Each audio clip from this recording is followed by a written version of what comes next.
আসসালামু আলাইকুম। আলহামদুলিল্লাহ, আল্লাহ তাআলার রহমতে, আল্লাহ পাকের মেহরবানিতে আবারও রাত যাওয়ার পরে সকালে দেখা পাইলাম। আল্লাহ তাআলার কাছে শুকরিয়া আদায় করি, সবাই বলি আলহামদুলিল্লাহ। ফজরের নামাজটা আদায় করলাম, সকলের জন্যই দোয়া করলাম আল্লাহ তাআলা সকলকে যেন ভালো রাখে, সুস্থ রাখে। প্রবাসে থাকেন, দেশে থাকেন, যে যেখানে থাকেন না কেন, সবসময় সবার প্রতি ভালোবাসা থাকবে, সবসময় সবার জন্য দোয়া থাকবে আমার অন্তর থেকে, আমার হৃদয় থেকে, আমার মন থেকে। ইনশাল্লাহ আমি একজন প্রবাসী, যারা প্রবাসী আছেন তাদের জন্যও দোয়া করি, আমার নিজের জন্য দোয়া করছি, সকলের জন্য দোয়া করছি আল্লাহ তাআলা সকলকে যেন হেফাজতে রাখে, সুস্থ রাখে, ভালো রাখে, সবসময় সৎ সঠিক রাস্তা চলাফেরার তৌফিক দান করে দেয়, সৎ উপার্জন করার তৌফিক দান করে দেয় এবং সবসময় তাদেরকে বালা মুসিবত দূর করে দেয়, নেক হায়াতের তওবা বাড়িয়ে দেয়।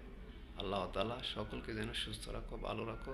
অবশ্যই আমার ভিডিওর কথাগুলো যদি ভালো লাগে অবশ্যই লাইক কমেন্ট শেয়ার করতে ভুলবেন না। সবার প্রতি রইল আমার অন্তরের দোয়া এবং ভালোবাসা।